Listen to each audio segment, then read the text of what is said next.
after General Conference and the historic votes to remove harmful language and oppressive structures targeting queer lives and ministries, so much was said, so much was felt. Y'all will remember that we gathered for a grand day of celebrating here that following Sunday. Pastor Ekema posted a picture of our worship on Instagram. It was of our pastoral team under rainbow umbrellas, wearing rainbow stoles in front of a rainbow draped altar. So first, yes. Secondly, and perhaps more importantly, it was Ekema's accompanying text with that picture that made its way into my heart and got me thinking about pride this year. She said this as only Ekema could. Not to be like that, but I love gay humans so very much, and being in relationship to queerness has and will, by the grace of God, serve to deepen my connection to the divine and all that is good in this world. So if anybody needed instruction on how to be a real, live, engaged ally, that right there is how to do it. Ekema is being Presbyterian officially right now in Utah, so God be with you. But Ekema articulated this intention, the hope, the prayer, to be in continual relationship with queerness. That's the part that stayed with me. Being in proximity to, being engaged with queerness, well, it is indeed a gift, a blessing, and I felt that deeply. The best parts of my life, the juiciest bits, the green and growing parts, that joy-generating stuff, that most often happens when I get to experience or explore queerness as a virtue. My own navigation of queerness, my experience raising a queer kid, my calling to mentor into ministry, other queer and questioning folks, all of it gives me the opportunity again and again to learn about how my relationship to queerness is all joy. It's expanded my life. It's matured my faith, and it has grown my soul exponentially. One of the main reasons for that is because queerness is the constant process of opening to the not yet. It's the ongoing movement of becoming without paradigm and off of that normative script. Episcopal priest, author, and political strategist, Reverend Liz Edmond, wrote a fantastic book, Queer Virtue, about what LGBTQIA+ persons know about life and love and how it can revitalize Christianity. Now, I love this whole project and commend it all to you. I just love her work.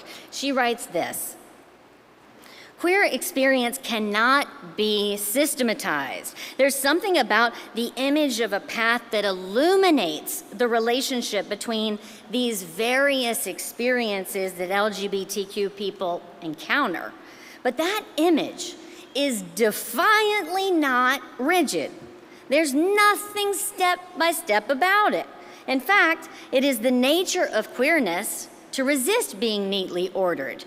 If queerness is indeed a path, she writes, it is wild and chaotic, overgrown, twisting and turning back on itself at times, plunging into deep pools of unknown liquid, and then emerging subtly into dry ground. Nothing on this path is once and done. And I appreciate that metaphor. It speaks to my experience, certainly. It's not easy living by any means. It can be quite hard to orient to what isn't there, to point to what you dream of, but you see at that moment as absence. Not having a fixed plot points and expectations, even to defy them, well, it makes forging a path sometimes challenging, but never boring. I can say that. Everything can seem like a first, taking a huge heap of gumption and guts.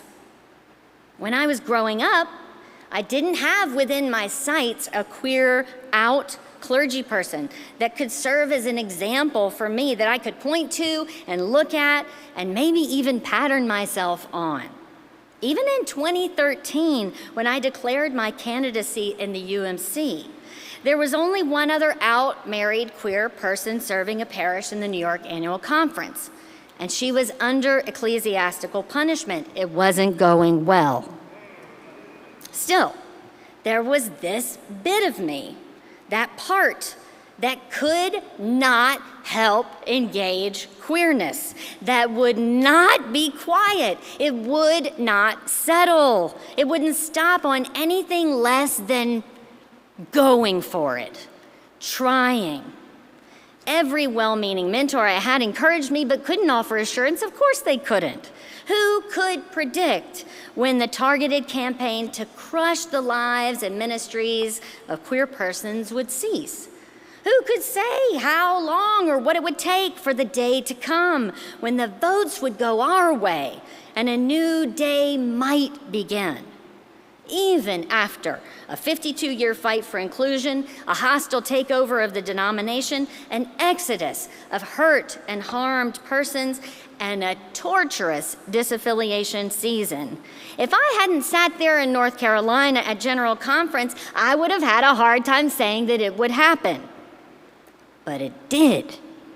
It did. And it only happened because of all of the people who could not settle, who wouldn't accept the prison of what then was the here and now. Now that posture, that pointing to the potential not yet realized, well, that's queerness. But the impulse to push beyond and disregard what is disallowed or what is dangerous is a fierce, fabulous, and faith-filled force. Woo! For the alliteration. I have witnessed that force when someone in our community came and asked if I would craft a sacred ritual to mark their gender transition and claim a new name. Now, is that in the book of worship? Not yet. Should it be? Yes. It's a bold and beautiful reimagining of what it means to have spirit present in a real life. That's queerness. I've been inspired by that fabulous force when I was here in the sanctuary a couple of weeks ago at our last session of Souls in Solidarity, while we were kind of wrestling with what our North Star might be as a community, following this desire to be a catalyst of liberation. One among us spoke of the unlearning that she needed to do, saying, "The world tells me not to trust myself, to be quiet and not question the way that things are. But I need to unlearn that and learn again to trust myself when my gut tells me something isn't right, but it could be." I have wept at that fabulous force when a parishioner has sat in my office across from me and said, "I don't believe in the God of my childhood anymore, but I can't stop myself from loving the God I don't know yet." I have been awed and humbled by that force when I was sitting together in a room filled to capacity with clergy persons who were committed to fighting and forging a church that actively works to dismantle racism, heteropatriarchy, and colonialism. Now, one among that group voiced this: "I am a professor of ethics, and all of this is my area of expertise." She said, "I have yet to see these values successfully lived out in a community, but here we are working for it nonetheless."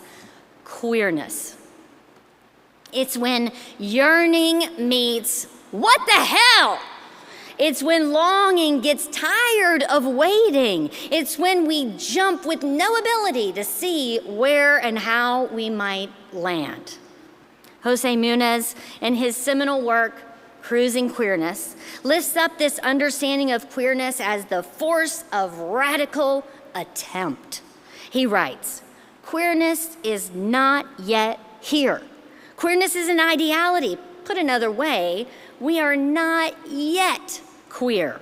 We may never touch queerness, but we can feel it as the warm illumination of a horizon imbued with potentiality. Queerness is a structuring, an educated mode of desiring that allows us to see and feel beyond the quagmire of the present. The here and the now, he writes, is a prison house. We must strive in the face of here and now's totalizing rendering of reality to think and feel a then and there. Queerness is that thing that lets us feel that this world, well, it's not enough, that indeed something is missing. Being oriented to what is missing is the essence of what queerness is. And I'd also argue that it is the orientation of Christianity. There is, as one follows Jesus, a certainty about what we're leaving behind and about what empires of the present moment we've got to confront, we've got to topple. But there is so much mystery about the kingdom of God that we work towards. We're always on the way to salvation, both as individuals and as a collective. We don't, as Christians, achieve total transformation, plant our feet and say, we're done. That's not it, kid. It's like the psalmist who crafted our text for today. It's a song of ascent that accompanies an actual procession, also acknowledging the accompaniment of God in our progress. We are moving towards greater liberation, deeper oneness with the divine, fuller and more intentional connection with all of creation. Now, there are moments when we feel that actualization, that we get to experience. They're brilliant when heaven and earth meet, when what we hope for and what we see in front of us kiss. But it's fleeting, right? Each glimpse, each experience of that ecstatic joining, though, it moves us forward to more. That's where queerness and Christianity both live and thrive. We are not done. We are never done. Isn't that wonderful? It's just so wonderful. My friend Becca the other day, when we were talking about this very thing, she said, this pursuit, this promise of queerness, it's really a relentless almostness. Such is queerness. Such is the way of Jesus, too. In closing, you may have seen this, but in early June, an obituary ran in the Times-Union of Albany, New York. It was for Edward Thomas Ryan, who died at age 85. In life, he was a Vietnam veteran. He was a firefighter. He co-founded a radio station. Elisa's nodding. I know it because you read your news. And his obituary contained a personal note. He said this: I must tell you one more thing. I was gay all my life, through grade school, through high school, through college, through life. I'm sorry for not having the courage to come out. I was afraid of being ostracized by family and friends and coworkers. Seeing how people like me were treated, I just could not do it. Mr. Ryan shared in his obituary that he'd been in a loving and caring relationship with a man for 25 years. That man had died in 1994. Mr. Ryan was going to be buried next to him. The obituary ended with these words: now that my secret is known, I'll forever rest in peace. What a testimony to the ongoing process of becoming, this radical attempt at being fully alive. Even in death, Mr. Ryan wasn't done living. Even in death, Mr. Ryan reached for something next. And in claiming more of himself, he created his own peace. What a testimony. Queerness invites us in whatever ways that we can to reject the notion that our current present moment is fixed, and predictive of our future. Queerness reminds us that something else is dawning. And as Jose Munez puts it, the queer utopia is an invitation to desire differently, to desire more, and to desire better. It's fitting that as a Christian, I know our God wants that for us too. May it be so.